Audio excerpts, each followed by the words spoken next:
Short and sweet, but you can read that in John 21. So if you've got Bibles or phones with Bible on, just have that open as we go through what I want to speak about today, which is all about this idea of taking a risk to do the same thing again, but in a different way.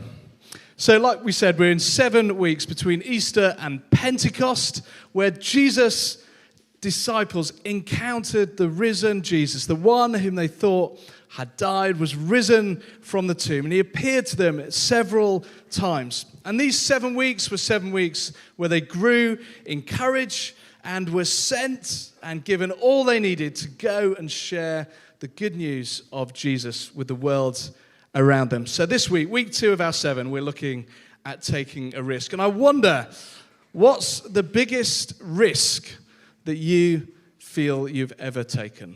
What's the biggest risk that you've ever taken? Maybe just very quickly turn to your neighbour, tell them what the biggest risk is that you're prepared to share, that you have ever taken. What's the biggest risk you've ever taken?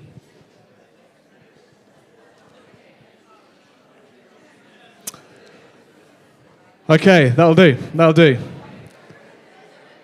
I wonder how many of you talked about doing something scary like, I don't know, a bungee jump or jumping off, doing one of those bridge swings or, I don't know, Paris. Maybe some of you were thinking on that level. Maybe some of you were a bit more real and were saying, actually putting myself up for a job interview when I've been rejected several times before. That takes a real risk.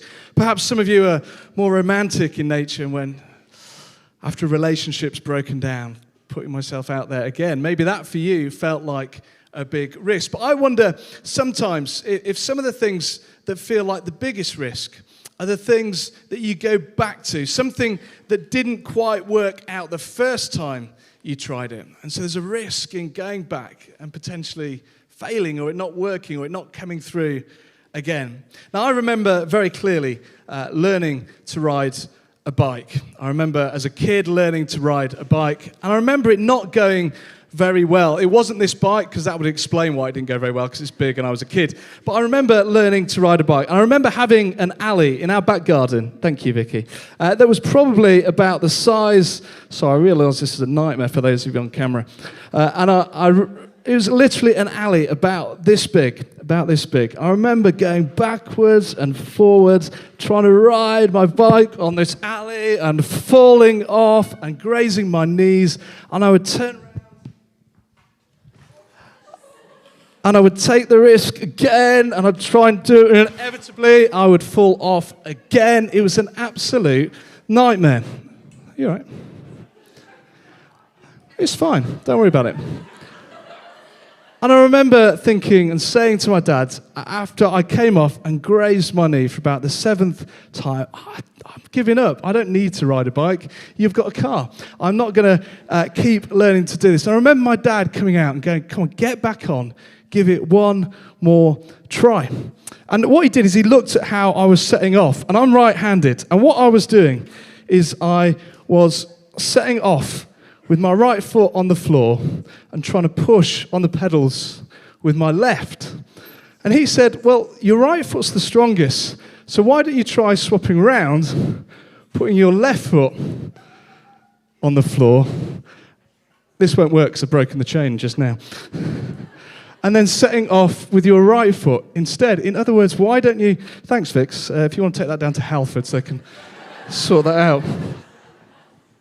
He said, try the other side. Do the same thing, but try the other side. Try in a different way. Have the courage to take the risk, to do it again, but with a slightly different way, in the way that I have told you to.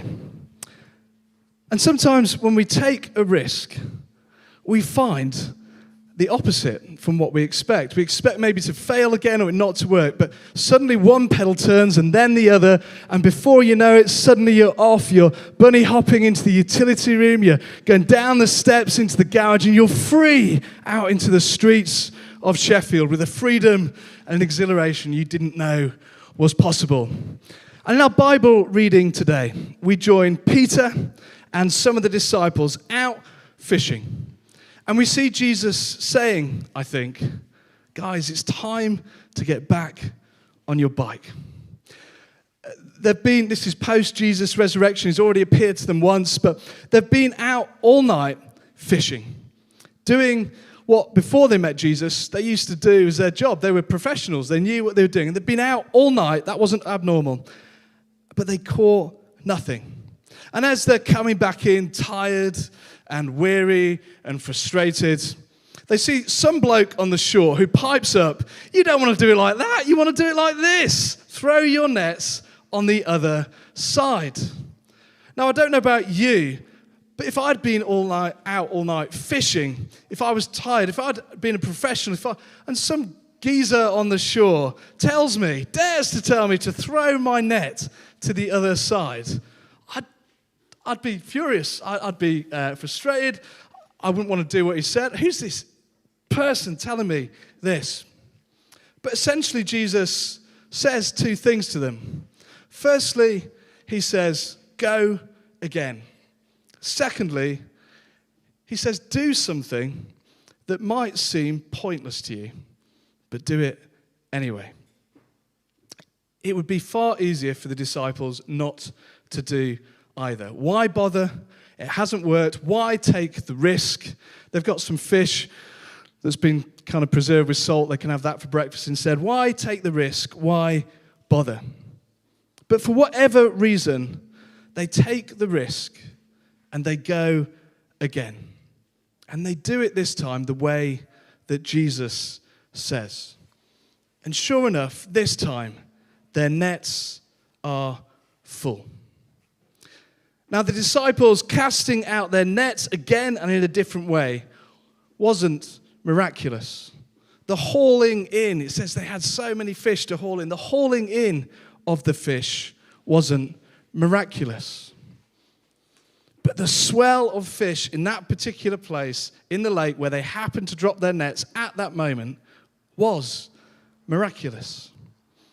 The disciples had no control at all over what the fish in the lake would do. But yet maybe their obedience in taking a risk and stepping out in faith created the conditions in which a miracle could happen. Then, it says, they recognized it was Jesus.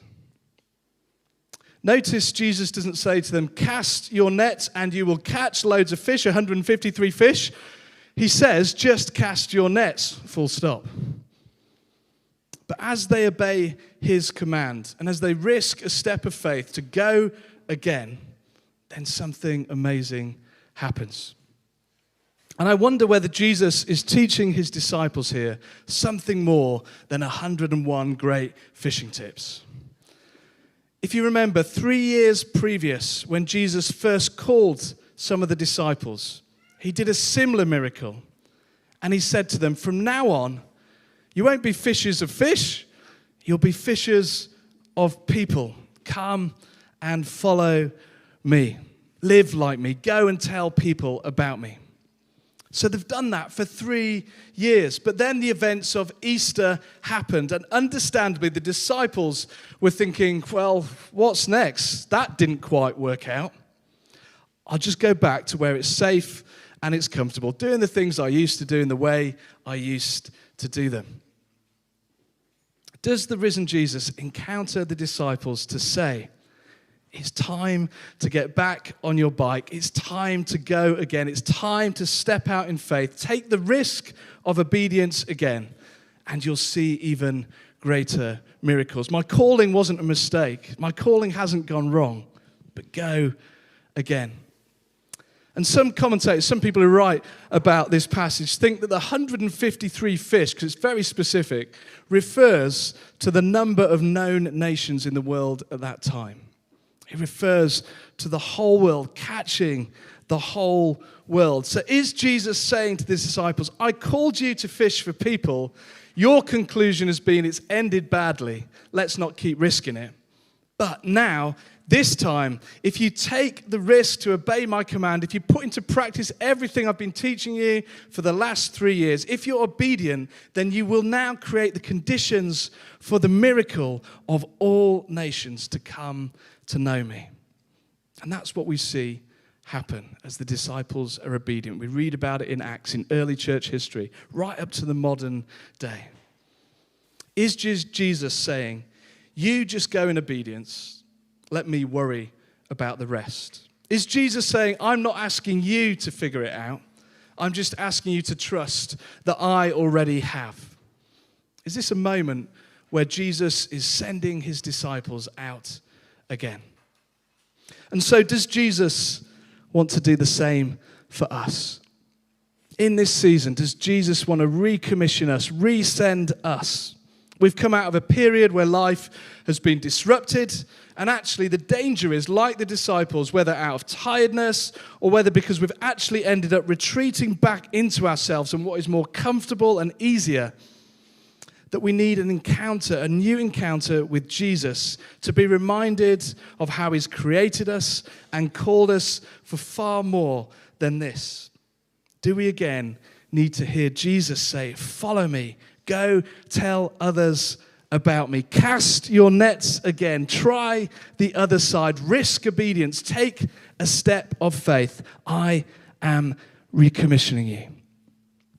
At the moment, we're in 7 weeks, 7 days of prayer. This Thursday, we have Kingdom Come. We'd love as many as possible just to come and join us. I know different people feel in different ways about prayer. You may think you've tried it, you may not. You may think, well, I've given that a go, you may not. But come along, young, old, 7:30 on Thursday to come and pray at Kingdom Come. 7 invitations. You may feel you've already tried asking someone to come to something. You may feel you've already issued invitations and they didn't work. By the way, that's not on you. That's down to God. He provides the fish. We just cast the net. But that's what we're encouraging and challenging us all to do this coming term, so that we might see this multitude of people, 70 people come to know Jesus. 70 new guests on Alpha, which starts this Wednesday and will continue throughout the year. 70 people returning to Jesus again and hearing his call again. And 70,000 invested in life's change. Now, with our own nets, with the nets that we might have tried before, here's my poor example that Vicky prepared for me earlier. With our nets that we may have tried to cast before, we're going to struggle a little bit to get all that. If I try to kind of catch 70 of you, or even 7 of you, let's say 7. If I try to catch 7 of you in this, it isn't going to work. I might just about get it over Dwayne's head, but that would be the extent of it. And so sometimes we look at the nets that we've used before, the invites we've given before, the prayers we've prayed before, the money we've given before that we think might not make a huge amount of difference. And we say, well, it didn't, But Jesus says, use the other side. Cast your nets out on the other side. And you'll see I've made some cuts on this on one side. I'm just going to ask Vicky to cut on the other side as well, as quick as she possibly can.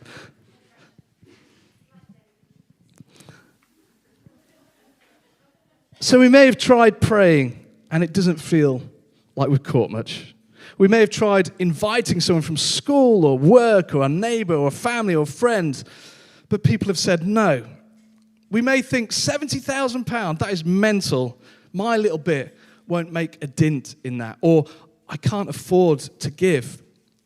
We may feel that we've fished all night, but we've caught nothing. But Jesus is saying, how are we doing? Halfway. Jesus is saying, cast your nets again. Cast your nets to the other side. Go again. This time, maybe do something a little bit different than you've done before. Have courage. And what we may find is that rather than just struggling to see one person in or one answer to prayer, that if we fish on the other side, Vicky, do you want to grab that?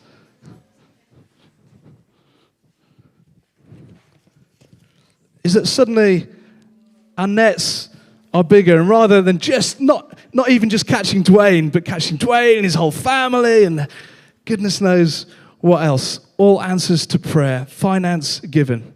That actually, if we go again and take that costly step of obedience, who knows what God might do. Jesus doesn't say to his disciples, you need to catch 153 fish. Jesus says, cast your nets on the other side.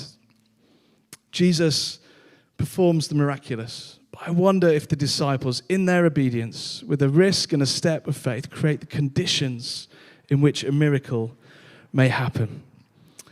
Spurgeon, a famous preacher, wrote this: the most of us will never go abroad as missionaries, but we can all be messengers for Christ in our own neighborhood. We cannot all preach, but we can all pray.